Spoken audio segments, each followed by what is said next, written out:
ओ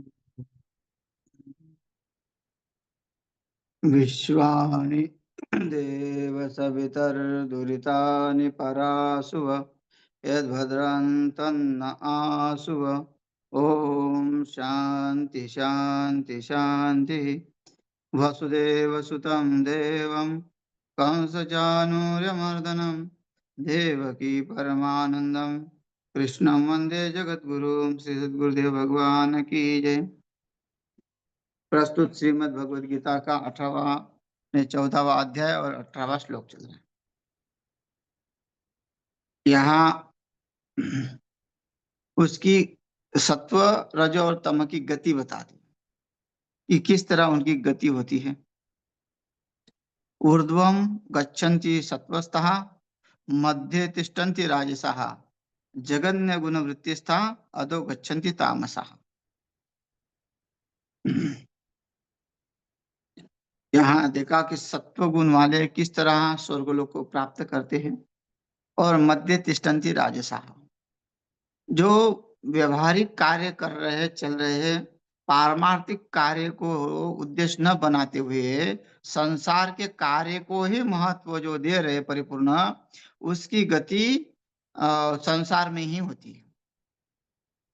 जो राजसी लोग क्या होते हैं, पाप पुण्य के भागीदार होते हैं और जैसे ही उनके पाप पुण्य हो जाता है उसके अनुसार उनको मनुष्य जन्म मिलता है। केवल पाप नहीं होता है, उनका पुण्य भी होता है। राजसी लोग सत्कर्म भी करते हैं, अनायास कई कई का लोगों का सत्कर्म हो जाता है ना। दान देना या कोई तीर्थ यात्रा जाना या साधु का दर्शन करना, दूर से भी दर्शन करना, उनको अपने आप पुण्य हो जाता है। हाँ, फिर उस माहौल में रहना, सत्कार्यों के साथ थोड़ा सा हाथ बाहर लगाना, तो ये सब कार्य जो होते हैं, जो यज्ञिक कार्य होते हैं, उस कार्यों में सहायता करना, तो उनका पुण्य संचय हो जाता है ना। एकदम वो जोर नहीं देता कि मेरा पुण्य हो ही, लेकिन अनायास उसका जो पुण्य हो जाता है। या फिर कभी कभी उस पैसे के माध्यम से, धन के माध्यम से, जो उसके पास धन है तो उसके अनुसार वो भ्रमण के माध्यम, भ्रमण की इच्छा से तीर्थ क्षेत्रों में भी जाता है। कई लोगों का उद्देश्य किसी का दर्शन का नहीं होता। तीर्थ क्षेत्र आने के बाद उनको केवल देखना है कि कैसी प्रकृति बनी हुई है, भगवान ने, ईश्वर ने जो प्रकृति बनाई है वो किस तरह है ना। कई कई जो आर्य समाजी लोग हैं वो तो ईश्वर को केवल निर्गुण मानते हैं। ये नदियों को ना देवता मानते हैं, ना पहाड़ों को देवता मानते हैं, ना किसी मूर्ति में देवता मानते हैं। तो वो लोग अगर भ्रमण करते हैं वो भी नास्तिक नहीं है, वैदिक है, लेकिन उनकी भावना अलग होती है, दूसरी होती है। या तो ऋषि मुनि को मिलेंगे, वो तो उनकी भावना होती है कि ऋषि मुनि तो मानते हैं। लेकिन जो कई कई लोग जो आजकल देखा जाएगा, तो कोई लोग भ्रमण करने के लिए भी आते हैं कि वह कि उत्तराखंड का जो वातावरण है, अ, तो वो थोड़ा सा अलग मौसम है, बड़ा मन को सुकून देने वाला होता है। तो उस उद्देश्य से घर में उप गए कार्य करते और वो आके फिर तीर्थ क्षेत्र में आके दर्शन किया। तो भगवान कहते हैं कि उनकी भी, उनका भी पुण्य हो जाएगा, भले वो न माने, लेकिन साधु संतों के दर्शन से, मंदिर की तरफ देखने से, मंदिर का कलश देखने से भी पुण्य होता है। ऐसा शास्त्रों ने कहा है कि अगर आपके पास मंदिर जाने के लिए भी समय नहीं है, देखो कर्म को छोड़ना नहीं है। कोई व्यक्ति के विचार होते हैं कि मेरे पास समय नहीं है, मैं ड्यूटी में रहता हूँ, सुबह मेरे को ऑफिस जाना है, तो मैं कैसे मंदिर में जा पाऊंगा। तो कहते हैं कि चलते चलते अगर आपको मंदिर का कलश भी दिख जाए तो आप उसका दर्शन कर सकते हैं। उसके दर्शन मात्र से ही आपको जो है तसल्ली हो जाएगी, उसका, आपका पुण्य का आप भागी बन जाओगे। लेकिन कब? जब आपके पास समय नहीं रहा, आप देश कार्य में लगे हुए, सेवा कार्य में लगे हुए हैं, ये जो जितने भी डिपार्टमेंट है सरकारी, वो तो सरकार की सेवा में लगे हुए ना, जनता की सेवा के लिए तो डिपार्टमेंट बने हैं। चाहे वो घुसखोरी खाते हो वो अलग बात है, लेकिन वो सेवाधारी है। वो अपने आप को जो वहां सेवा में लगे हुए हैं, तो ऐसे लोगों का भी पुण्य संचय होता है। तो ये, लेकिन वो लोग कैसे होते हैं? राजसी लोग होते हैं। राजसी का मतलब सुख को छोड़ना नहीं चाहते, और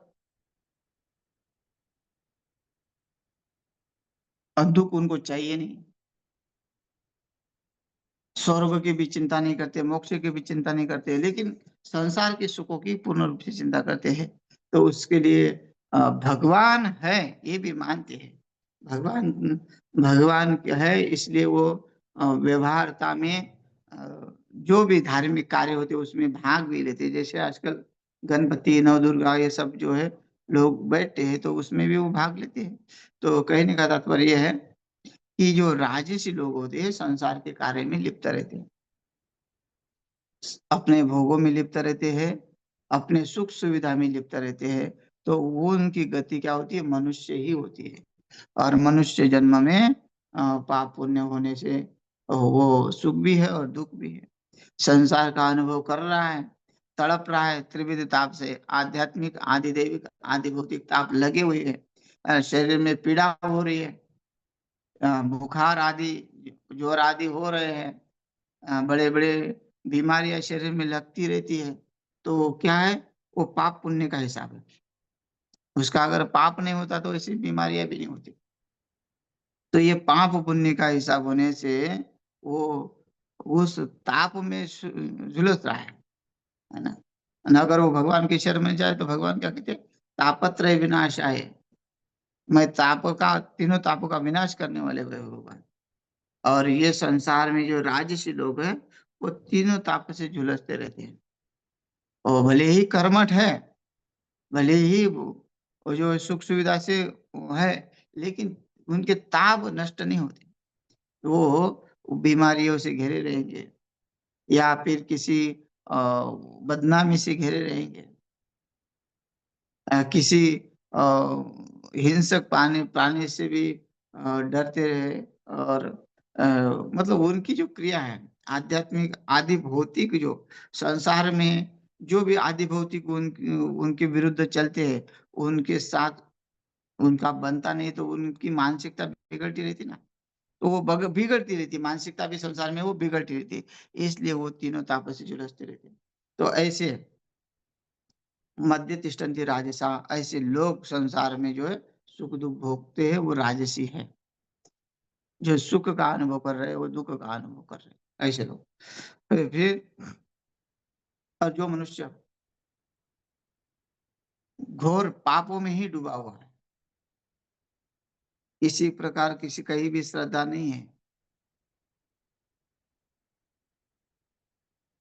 किसी प्रकार देवी देवता को मानता नहीं है, कोई धर्म कार्य में भाग लेता नहीं है, केवल शरीर पोषण के लिए लगा हुआ है, ना अपनों के लिए दया है, ना अपने लिए दया है। अपने लिए मतलब आत्म कल्याण के लिए दया है, उसको कभी उसकी तरफ सोचता ही नहीं है। तो वो ऐसी ऐसी उसकी जो है स्थिति हो जाती है घोर, वो जो किसी का नहीं सुनता। जैसे दुर्योधन, उसको भगवान भी समझाने आए,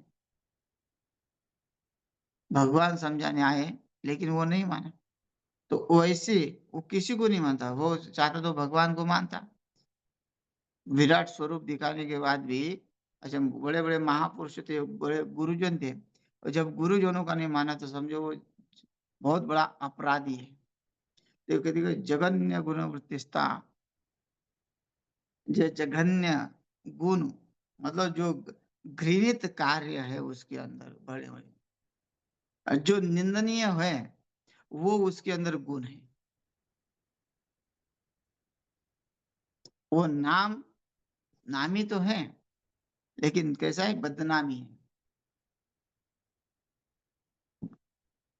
महापापी। बदनामी मतलब महापापी है। जघन्य गुणवृत्ति स्था, फिर ऐसे लोगों की क्या? अधोगच्छन्ति तामसः, वो अ, तामस वृत्ति के होते हैं और उनकी अधोगति होती है। सबसे ऊपर तो देवता लोग है, बीच में जो है मनुष्य लोग है, और जो नरकवासी है, जो 84 लाख योनियों को भोगने वाले हैं, उसको अधो कहा। अधो मतलब सबसे नीचे वाली गति। कुत्ता, बिल्ली, ये जो जन्म मिलते हैं, वो तामसी लोगों को मिलता है। उनकी वृत्ति इसलिए होती है तामसी की, वो अंधकार में है। वो प्रमाद मोह से घेरे हुए हैं, अज्ञान से घेरे हुए हैं। मोह का साक्षात जो है मूर्तिमान जो है मोह का, वो साक्षात है, देवता है मोह का। तो ऐसे लोग जो है 3 प्रकार के हैं। एक तो पुण्यवान लोग हैं, एक पाप पुण्यवान लोग हैं, और एक केवल पापमय है। पापमय जो है, पाप का जो फल है वो पशु पक्षी है, 84 लाख योनि पेड़ पौधे है। और पाप पुण्य का जो फल है वो मनुष्य जन्म है, और केवल पुण्य का जो फल है वो देवताओं का फल है। तो ऐसे 3 गति हो जाती है, सत्व, रज और तम की। तो आगे कहते हैं, आत्मा को अकर्ता और गुणातीत जानने से भगवत प्राप्ति। अगर उस गुण से हम उस परमात्मा की तरफ बढ़े, जो गुण सात्विक है, उस सात्विक गुण के माध्यम से परमात्मा की ओर बढ़े, तो हमें अकर्ता जो निष्काम भाव है वो प्राप्त होगा। हाँ, नाभ्यम गुणेभ्य कर्तारम यदा दृष्टानुपश्यति गुणेभ्यश्च परम व्यक्ति मद्भावम सोधिगच्छति। नान्यम गुणेभ्य कर्तारम, जिस समय दृष्टा तीनों गुणों के अतिरिक्त अन्य किसी को कर्ता नहीं देखता, ये मुक्त आदमी की स्थिति है। पहले बताया स्वर्ग आदि को प्राप्त करने वाला, दूसरा मनुष्य को प्राप्त करने वाला, तीसरा पशु होने को मतलब पाप को प्राप्त करने वाला। लेकिन अब ये मुक्त अवस्था की स्थिति है कि मुक्त अवस्था कैसी होगी, क्योंकि मुक्त अवस्था सत्व, रज और तम गुण से रहित है। अगर मुक्ति चाहिए तो इन तीनों से परे चलना पड़ेगा। संसार का सुख, देवताओं का सुख चाहिए तो देवताओं को भजो, संसार का सुख चाहिए तो देवताओं को भजो। लेकिन अगर मुक्ति चाहिए तो वो ना अन्य किसी गुणों की इच्छा नहीं करना कि मैं सत्वगुणी बन जाऊं, मैं रजोगुणी बन जाऊं, या मैं तमगुणी बन जाऊं। मेरा किसी प्रकार में उसमें जो है आसक्ति नहीं हो, किसी प्रकार में मेरा जो है मन जो है किसी वस्तु में न रहे। ये जो कहते हैं कि वो तीनों गुणों से परे हो गए। नान्य गुणेभ्य कर्तारम यदा दुष्टानुपश्यति, मैं उसको देखता भी नहीं हूँ गुणों को। हाँ, अन्य न किसी को कर्ता नहीं देखता, क्योंकि कर्ता जिसको देखेगा, कर्ता किसको देखता है, वो परमात्मा को ही देखता है। देखो जीव जो है ब्रह्म है, मतलब सब में ब्रह्म स्थापित है, लेकिन शरीर ब्रह्म नहीं है। शरीर तो ब्रह्म होता तो नित्य होता। शरीर जो है जाने माने वाला है, शरीर सुख दुख का जो है अनुभव कराने वाला है, सुख दुख को भोगने वाला है। तो शरीर तो परमात्मा नहीं है। जो परमात्मा है वो इस गुणों से अतिरिक्त है, क्योंकि वह उस परमात्मा में, उस ब्रह्म में सत्व गुण नहीं है, रजगुण नहीं, तम गुण नहीं है, क्योंकि कोई गुण नहीं हो, वो निर्गुण है ना। ईश्वर कैसा है, निर्गुण है, इसलिए उसमें गुण नहीं है। और मनुष्य के शरीर में गुण है। तो शरीर जब तक है, जब तक उस को हम उसका मिलना क्या है? मिलना अगर बोलोगे तो फिर भी अलग हो गया। जब तक उसका स्वयं अनुभव नहीं करते, अपनी जो माया है, वो ये शरीर तो माया से बना हुआ। अच्छा, जो शरीर माया से बना हुआ भगवान जो है, भगवान राम है, भगवान श्री कृष्ण है, परशुराम है, वामन भगवान है, जितने भी अवतार है, वो तो माया के निर्मित है। माया निर्मित है इसलिए अभी नहीं है। लेकिन जो माया निर्मित नहीं है वो हमेशा है, अभी भी है, आगे भी रहेगा, पहले भी था, वो है। हाँ? वो किसी प्रकार का कहीं उसका आना जाना नहीं है। तो ऐसा जिसने जान लिया वो उस गुणों को नहीं देखेगा, क्योंकि कर्ता कोई होता है इस संसार में। अगर कर्ता कोई देखेगा तो कर्ता तो नष्ट होने वाला है, और हमारा परमात्मा जो है कभी नष्ट नहीं होता है। इसलिए वो गुणेभ्य परम व्यक्ति मद्भाव सोधि गच्छति, उसके अनुपस्थिति नहीं देखता है उसमें किसी को भी। और तीनों गुणों से अत्यंत परे सच्चिदानंद घन स्वरूप मुझ परमात्मा को ही तत्व से जानता है। उस समय वह मेरे स्वरूप को प्राप्त होता है, जब वो तीनों गुणों से रहित हो जाएगा, केवल परमात्मा को ही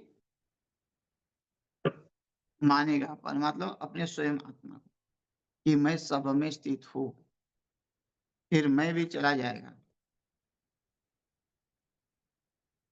वो अपना अनुभव व्यक्त नहीं कर पाएगा, क्योंकि परमात्मा ना बोलने वाला है, ना चलने वाला है, ना हिलने वाला है, कहीं किसी प्रकार का कोई जो है उसमें विकार नहीं है।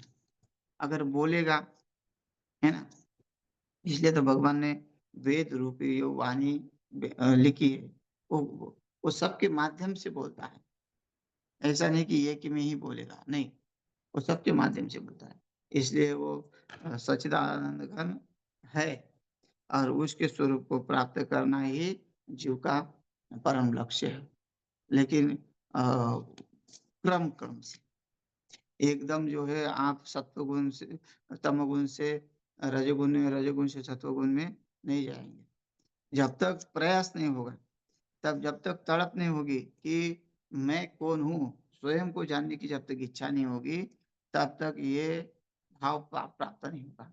तो इसलिए कहते हैं कि ये जब भाव प्राप्त होगा, तब पुरुष शरीर की उत्पत्ति के लिए जो है फिर वो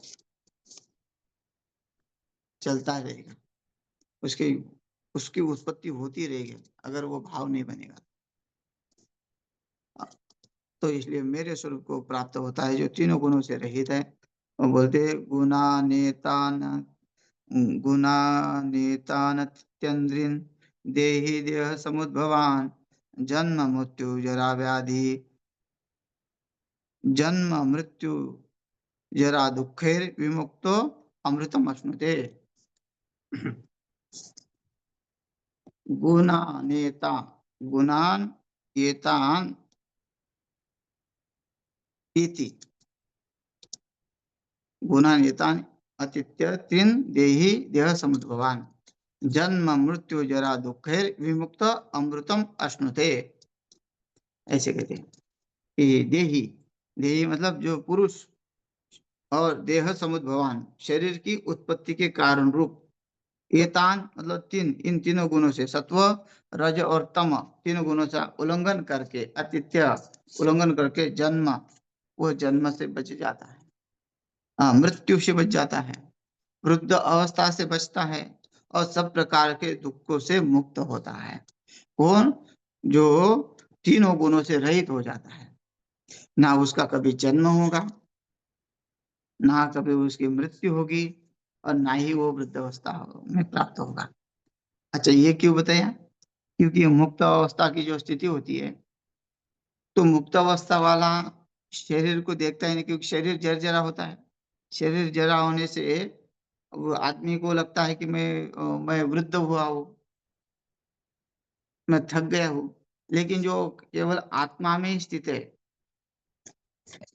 जिसका जन्म मरण जो है, जिसने जीत लिया, जन्म और मृत्यु से वो परे हो गया, मुक्त आदमी, वो वृद्धाव कभी होता ही नहीं है। भले ही हमको दिख रहा है कि वो उसके बाल पके हुए हैं, हाँ, वो जर्जर हो रहा है, लेकिन वो अपने आप को वृद्ध नहीं मानेगा, क्योंकि वो शरीर वृद्ध होता है ना। आत्मा तो हमेशा नूतन नवीन है, हमेशा वो सतर्क है। आत्मा में कभी कोई विकार होता नहीं तो वृद्ध कैसे होगा? तो वो तो आत्म स्वरूप हो गया, और किसी प्रकार का संसार का आध्यात्मिक आदि दैविक आदि भौतिक दुख नहीं है। सब प्रकार से वो दुखों से मुक्त हुआ, तो वो परमानंद अमृतम अश्नुते, अमृतत्व को, परमानंद को प्राप्त होता है।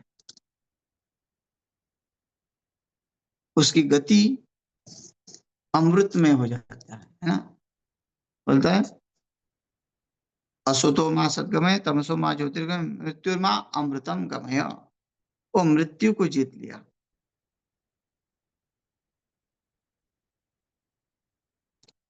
किस कारण? उसने सत्व और रजो तम गुण को जो है पार कर लिया।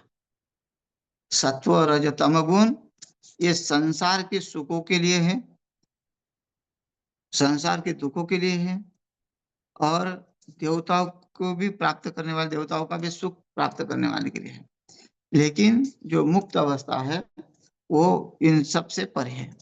वो सत्वगुण, अगर उसमें सत्वगुण ही रहा तो उसके लिए भी वो हानि है मुक्ति के लिए। और रजोगुण तो हानि है, तमोगुण हानि है, लेकिन केवल सत्वगुण ही रहा फिर भी हानि है। इसलिए सत्वगुण भी हो और उसमें उसका त्याग भी हो। जब सत्वगुण में बुद्धि हो जाए तो पूरी तरह से इच्छा समाप्त हो जाएगी। अगर आपको स्वर्ग की कामना है और स्वर्ग प्राप्त भी है, कहाँ की इंद्र पद पे आप बैठ जाओ, अगर उस समय वो त्याग करता है। इसलिए वैराग्य की जब परिभाषा करते हैं तो कहते हैं जो यही लोक से, मतलब ये संसार का जो चक्रवर्ती राजा का सुख है, इस लोक से जो ब्रह्म पर्यंत जो सुख उपलब्धि का कार्य है, वो उस सुख उपलब्धि को यथावत विधि अनुसार छोड़ता है, त्यागता है, तब वो उस वैराग्य को प्राप्त होता है। वैराग्य साधारण नहीं है। वैराग्य इंद्र पद को छोड़ना है, वैराग्य ब्रह्म पद को छोड़ना है, उसको कहते हैं वैराग्य। वैराग्य केवल घर छोड़ना और नौकरी छोड़ना नहीं होता। किसी ने घर छोड़ दिया, वैराग्य हो गया, बोलते उसको बैराग आ गया, मैं घर छोड़ रहा हूँ। घर छोड़ने के बाद भी वो संसार में ही है, संसार से वो बाहर नहीं निकल सकता। वैराग्य वो होना चाहिए जो मिल गया उसको छोड़ते जाओ, उसको छोड़ते जाओ। इसलिए महात्मा लोग पहले आश्रम बनाते भी थे तो बिना बताए चले जाते थे, दोबारा वापस नहीं। ऐसे भी ऋषिकेश में आश्रम है कि कई महात्मा लोग चले गए तो वो वापस ही नहीं आए, वो दोबारा देखे ही नहीं उसकी तरफ। तो ऐसी भी वैराग्यवान है, अपने आप को छुपा के रखते, अपने महत्व को छुपा के रखते। तो ऐसे वैराग्य को प्राप्त करके ही तीन गुणों से रहित हो सकता है। गुना एता अतित्रिन देहि देह समुद्भवान, वो जन्म मृत्यु से परे उस पुरुष शरीर की उत्पत्ति के कारण इन तीनों गुणों का उल्लंघन करता है। उस पुरुष शरीर के जो है उत्पत्ति का जो कारण है कौन है? सत्वगुण, रजगुण और तमगुण। पुरुष शरीर की नहीं, ये देवताओं का क्या 84 लाख योनि का कारण क्या है? वही सत्वगुण, रजगुण, तमगुण है। और तीनों गुणों का जो उल्लंघन करे तो वो जन्म मृत्यु और वृद्धावस्था, ये सब जो है वो उसकी नष्ट होती है और वो परमानंद को प्राप्त होता है। और अगले श्लोक के ऊपर चर्चा कल करते हैं, समय हुआ है। हरि ओम।